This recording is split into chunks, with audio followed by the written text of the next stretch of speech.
en Las Cosas Como Son. Nuevo audio sale a la luz. La Fiscalía cuenta con la grabación completa de una conversación entre el empresario Samir Villaverde y el exministro de Transportes, Juan Silva, sobre presunta coima vinculada al caso Puente Tarata. María del Carmen Alba respondió luego de la difusión de un audio en el que se le escucha decir que en caso de una vacancia de Pedro Castillo, solo se convocaría a una elección presidencial y el Congreso seguiría en funciones. La presidenta del Parlamento dijo que se quiere desviar la atención. Y también el ministro de Economía, Oscar Graham, nos hablará sobre las políticas económicas que se vienen implementando desde el gobierno y las medidas para atenuar el impacto inflacionario global. Así empieza Las Cosas Como Son, con Fernando Carballo. Buenas noches y bienvenidos a Las Cosas Como Son. La semana termina con muchas noticias políticas y sobre todo con un sentimiento generalizado de incertidumbre frente a lo que puede pasar. La semana comenzó con la información de que el fiscal de la Nación, Pablo Sánchez, incorporaba al presidente de la República en su investigación por cargos graves vinculados a la corrupción, definidos penalmente como organización criminal. Unos días después fuimos tomando conocimiento de la situación creada a la vicepresidenta Dina Boluarte por su participación activa en gestiones en nombre del Club Departamental Apurímac. Y cada día hemos tenido un lote de audios con revelaciones manifiestas y dolorosas, para no decir chocantes y repugnantes, en los que sobre todo el ministro de Transportes negocia manifiestamente licitaciones públicas y se habla de dinero que él recibe, que entra y que va. Para comprender la situación política en la que estamos viviendo, hemos invitado a un politólogo de nuevas generaciones con un entrenamiento comparatista, porque su tesis doctoral compara países diferentes, Perú con Argentina y Bolivia, y como director de la carrera de Ciencias Políticas en la UPC está entrenado usted al contacto con la diversidad de los estudiantes para observar lo que pasa en nuestro país con el mayor rigor posible. ¿Qué es lo que explicaría usted a colegas de Austin, Texas, donde usted estudió, de lo que está pasando en el Perú esta semana? Primero, buenas noches. Buenas noches, Fernando, Omar. gracias por la invitación. Es difícil. Justo conversábamos hace un momento de cómo la coyuntura cambia cada día, sale nueva información. Es bien difícil tratar de mantener el análisis comparado, con cierta perspectiva, ante nuevas revelaciones. Hay cosas que veníamos anticipando, creo ya, ciertas tendencias, pero creo que lo que predomina es sobre todo la incertidumbre, ¿no? Este clima de inestabilidad que no empieza tampoco con este gobierno, que venimos viviendo ya hace varias temporadas, pero que se está profundizando sobre todo en este gobierno y que no sabemos cómo se va a decantar, no sabemos cómo va a terminar. Es cierto que es una crisis que se arrastra por lo menos desde la elección de Pedro Pablo Kuczynski sin mayoría parlamentaria. Pero el día de ayer, sentada en el lugar donde usted está ahora, Mirta Vázquez nos ha dicho que ella cree que las condiciones no están dadas para que el presidente Castillo asegure su mandato hasta el año 26.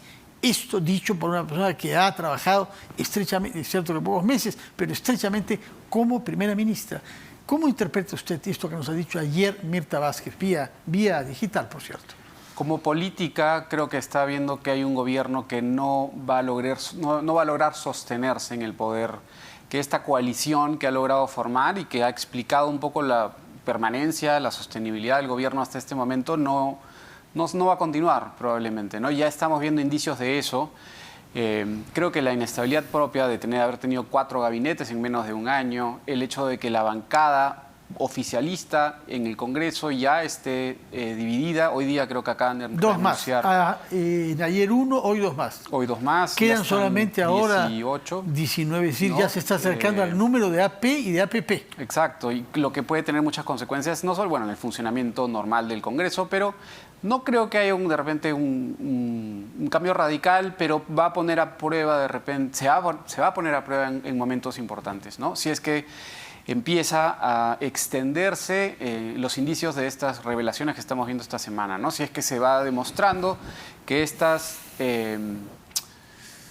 tropelías, que estos eventos tan desagradables que comentabas, ya involucran directamente a personas, ya involucran a personas próximas al poder, pero se involucran directamente al presidente. Y ahí creo que esas alianzas, esas lealtades, lo que sospecha Mirta Vázquez probablemente es que no van a resistir.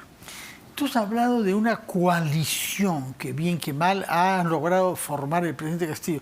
¿Quiénes integran esa coalición? Porque no está claro, ¿no? No está claro. Formalmente vemos que hay lo que era la bancada oficialista con Perú Libre y con la bancada propiamente magisterial, que ya parece haberse dividido.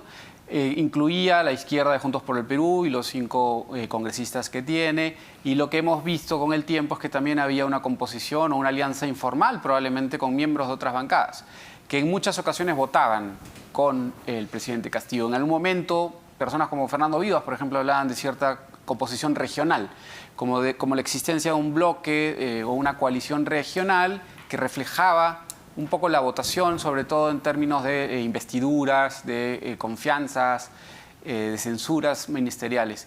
Y creo que eso explica en parte el apoyo que puede haber encontrado el gobierno en bancadas como Alianza para el Progreso o Acción Popular. No es una alianza ideológica, no es una alianza que esté basada en principios, sino es una alianza más de conveniencia. El propio Vivas hablaba como un matrimonio de conveniencia a veces también.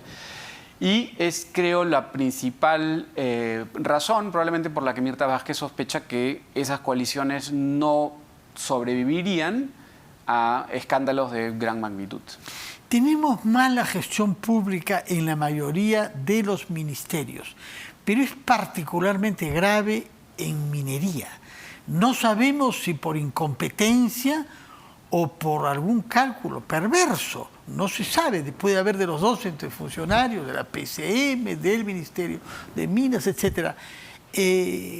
¿Cómo calificaría usted el manejo que el gobierno ha hecho hasta el momento de la minería? Estamos pensando en las Bambas, pero no solo, porque ha habido incluso en Apurímac misma un ataque incendiario contra un campamento minero diferente, los Chancas de Southern, ¿no? Sí. Y luego el tema petrolero.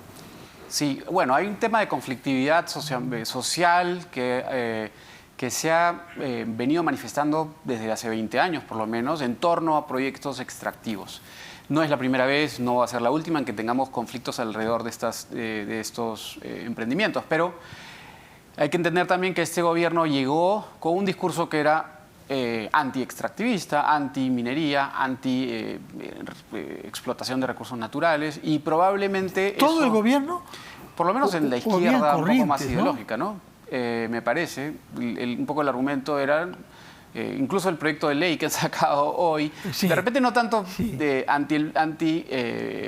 para nacionalizar, pero nacionalizar la pero Bamba, es un proyecto que parece que es bien aislado, hecha por una congresista en busca de notoriedad, seguramente, ¿no? No creo que prospere, pero es indicativo de la forma de pensar de ese grupo, ¿no? De la izquierda, sobre todo asociada a Perú Libre. Como te decía, hay dos factores. Hay una conflictividad latente que ha estado presente durante muchos años, que venía siendo trabajada de manera multisectorial en varios espacios del Estado. No solo en el Ministerio de Energía y Minas, en la PCM también había una unidad que venía trabajando y pensando en propuestas en torno a ordenamiento territorial. Había un plan de cierre de brechas, por ejemplo, en la selva, en respecto a la explotación petrolera. Había el intento de replicarlo en el corredor minero sur, porque sabemos que va a ser bien difícil que estas actividades sean sostenibles si hay una conflictividad permanente. Eso ha sido un factor. Que gane un partido, un partido que no ve con buenos ojos eso, que ha buscado más bien reemplazar a muchas de las figuras que venían trabajando con el solo propósito, al parecer, si nos seguimos por los audios que venimos escuchando, sin un proyecto político y más bien asociado a ver cómo beneficiarse del acceso a los recursos del Estado.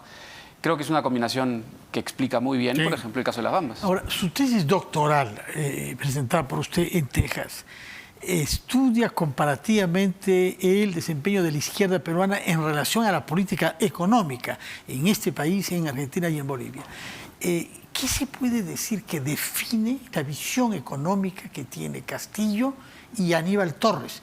Porque ambos se han definido siempre como no comunistas, como no chavistas, como no marxistas, y por momentos incluso, sobre todo Castillo, ha mostrado una cierta voluntad de no ser mezclado con Cerrón, una cierta voluntad, sí. Mientras que en Torres hubo un conflicto abierto entre los dos, entre Torres y Castillo. No sabemos cómo ha evolucionado ahora, pero ¿cómo calificaría usted objetivamente la acción gubernamental, por lo menos de las dos cabezas del Ejecutivo, respecto de los valores que la orientan? Bueno, Castillo se define como un hombre del pueblo, ¿no? Cuando le preguntan si él es marxista, comunista, leninista, mariateguista, él responde diciendo chavista. Que es un hombre... Pues cuando el entrevistador internacional le preguntó, no, yo soy un hombre del pueblo, ¿no? Él no tiene una ideología, creo, como marxista, leninista, con la formación como la de Vladimir Cerrón, por ejemplo, y tampoco Aníbal Torres. Ha sido Perú posible durante varios años. Fue candidato, ¿no? A una alcaldía... Candidato a una alcaldía distrital que perdió. Que perdió, sí. Entonces no tiene una ideología, pero sí ha sido formado, eso está también muy bien descrito en el libro de Carlos Meléndez, en el libro Populistas, bajo ciertas ideologías más delgadas que nutren este populismo, ¿no? Una idea crítica de la educación, de la escuela, de la historia del Perú, la religión. Hay ciertas manifestaciones en la base rondera que lo aproximan. Pero religión más bien tiene un acercamiento conservador al cristianismo, sí, claro, ¿no? Claro, porque lo que estamos viendo también en esta izquierda peruana, a diferencia de unas izquierdas más progresistas en otras partes de América Latina, es una variante mucho más conservadora, ¿no? Hay muchos puntos en común, por ejemplo, en términos de legislación, pensando en el matrimonio igualitario, por ejemplo, donde Cerrón, Castillo en general están más en línea con... Consideran que es algo abominable, que destruye la familia y que derriba los cimientos de la sociedad. Exacto. Ahora, ¿cómo explicar las encuestas y algunos indicadores que nos revelan ellas, tanto la de Ipsos como la del IEP, entre otras? El hecho de que la desaprobación del Congreso pueda ser aún peor que la del Ejecutivo. Es llamativo, ¿no? Y creo que eso explica en parte también el relativo éxito de este gobierno en sostenerse, porque la alternativa o lo que vemos como oposición, y también lo vimos desde un inicio, este es un periodo de tiempo en el que tenemos más o menos una división en tercios en el Congreso, y la habíamos tenido siempre, una derecha más radical, que buscaba una oposición más fuerte desde el inicio, bancadas al centro que se movían un poco con el viento, y la izquierda en el poder, la izquierda oficialista. Y lo que creo que hemos visto ha sido un comportamiento relativamente errático, con ausencia de liderazgo por parte del Congreso, que han permitido que, por ejemplo, un gobierno que no da la talla solo tenga dos ministros censurados, ¿no? Hasta ahora. Solo dos, muchos interpelados y, sí. y cuestionados casi todos. Muchos pero censurados solo dos. Pero solamente dos censurados. Entonces, en algunas tareas parece que no ha estado, y creo que ha estado muy, de repente, asustado por esta posibilidad de la famosa bala de plata, ¿no? Ha estado condicionado, me parece, desde un inicio, porque la primera sensación con el primer gabinete, por ejemplo, de Guido Bellido, fue interpretada como un golpe, ¿no? Como un mensaje hacia el Congreso. Y el Congreso dijo, si no le damos la confianza a Guido Bellido, nos ponemos en capilla frente a una... Brevemente, porque el tiempo nos vence como siempre, ¿qué van a dejarnos las elecciones municipales y regionales del 2 de octubre? Probablemente refleje lo que ha pasado antes en elecciones regionales y municipales que han coincidido con el primer año, el segundo, con años iniciales de un gobierno. Y probablemente tome un tinte plebiscitario en torno a temas importantes que se están discutiendo a nivel nacional. Por ejemplo, cuando Perú Libre vaya, yo creo que vaya a salir perjudicado. Si se pone en agenda, por ejemplo, el tema de la Asamblea Constituyente, si es que algún gobierno regional recoge ese mensaje. Vamos a ver probablemente una variación, una repetición de las tendencias que vemos a nivel nacional. Voces más de cambio en algunas regiones y voces más de continuidad. Probablemente en el caso del norte, gobiernos más de tipo continuista, probablemente continúe el predominio de algo como Alianza para el Progreso. En el sur, la elección, el triunfo de partidos más radicales o de movimientos regionales más radicales. Probablemente sea un resultado atomizado. Dudo mucho que haya un partido que logre tener presencia importante en más de una región. va a continuar probablemente reflejando muchos de los problemas que tenemos en general en el país. Bueno, usted ha escrito un artículo esta semana en El Comercio donde prácticamente dice que estamos al borde de que se produzca una gota de agua más que desborde el vaso. Usted no usa una imagen de agua, sino de imágenes, ¿no? Sí. Porque nos falta el video, como en otras oportunidades. ¿Qué podría ser eso? Una prueba fehaciente de que el gobierno, que Castillo, el presidente, esté directamente involucrado, ¿no? Yo creo que la diferencia con Vizcarra, por ejemplo, que cayó por un titular, por una declaración muy parecida, un colaborador eficaz indicando que él había sido partícipe de un acto ilícito, creo que eso no alcanza para este gobierno porque tiene cierta protección en el Congreso, ¿no? Pero ante evidencia contundente yo creo que ahí no hay coalición, no hay defensa que resista y es probablemente lo que acabe. Quedaré invitado cuando se produzca eso, si fuera el caso, como usted parece creer. Muchas gracias, Omar Naguapara, politólogo y director de la carrera de Ciencias Políticas en la UPC. Un gusto, Muchas gracias por estar acá. Vamos a hacer una pausa, recibimos después al abogado y ex procurador anticorrupción, Iván Montoya.